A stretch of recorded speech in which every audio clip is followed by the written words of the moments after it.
Ejima called the special counsel to Nnamdi Kaun, the leader of the indigenous people of Biafra, IPOB, has said the Abuja Federal High Court may reinstate the agitator's initial bail.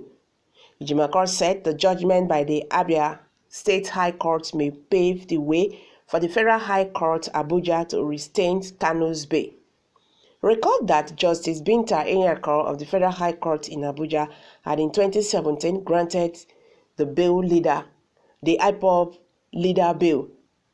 Shortly after he was granted bail, the soldiers invaded his Afaruku residence in Abia State and killed about 28 persons. Amid the invasion, the IPOB leader had fled the country to Europe, where he continued his agitation for Biafra.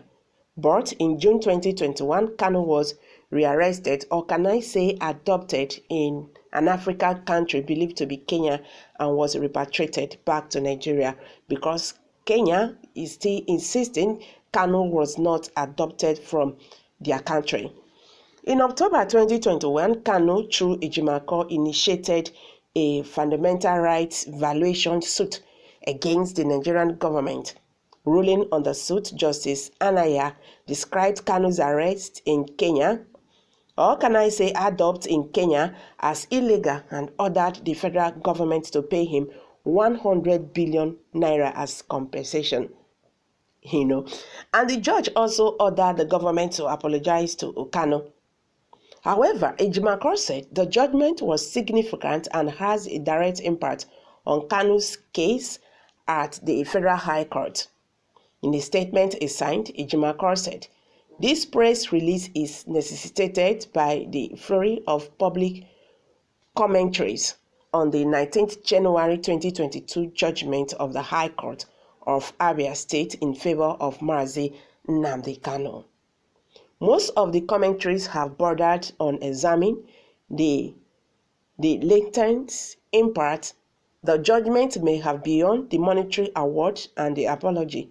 Of particular note is whether the judgment should directly or indirectly impart the presiding notion that Kanu had jumped bail in 2017, which was what granted the bench warrant that was used to justify his redemption."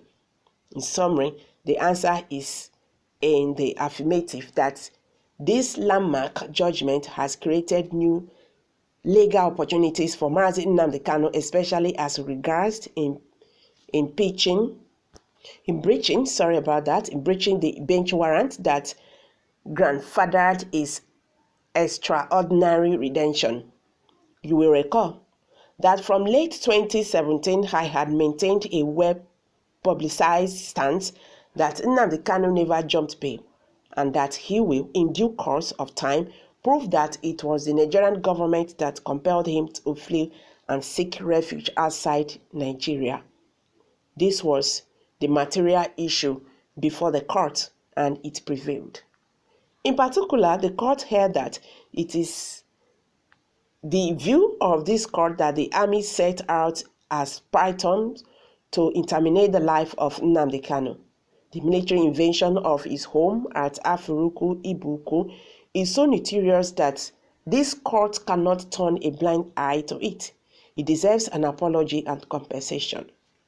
Additionally, the court held that Kanu has, by credible evidence, proved to the Honorable Court that his fundamental right to dignity of human person and personal liberty was wantonly unjustly violated, and his fundamental right to life threatened brutally by the Federal Republic of Nigeria.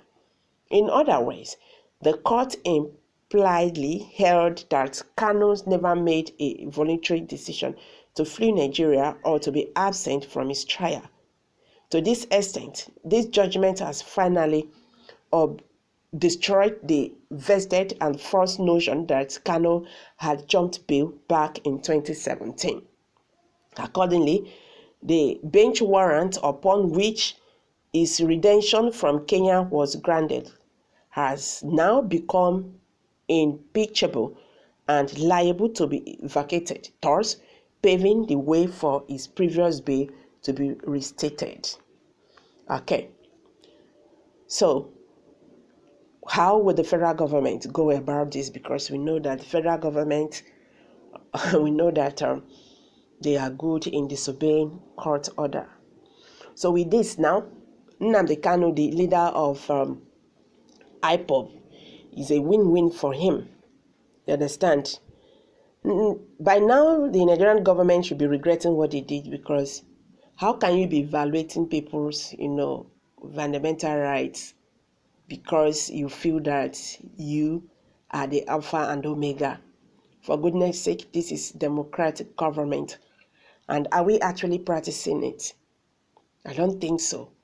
If you can also recall what happened in Oyo State, is it Ibadan, Sunday Igbo's residents, when the same them, the DSS, invaded his house at the midnight, killed 2 persons, arrested 12. If not that young man, luckily escaped that scene, he would have been killed.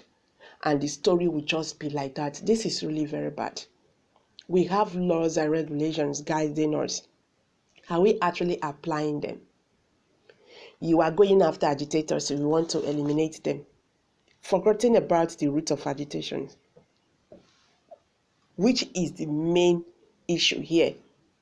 If the federal government can, or at least look into the root of agitations and see if all these things will not end. You understand? As it is now, I believe the federal government should be in a tight corner. They have 100 billion naira to pay to Nnamdi Kaun as compensation. They also have some to pay.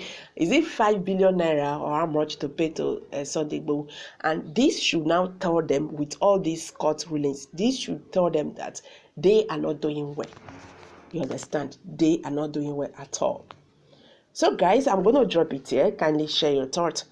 What's your take concerning this? Don't forget to give us thumbs up. Thank you very much. Bye for now.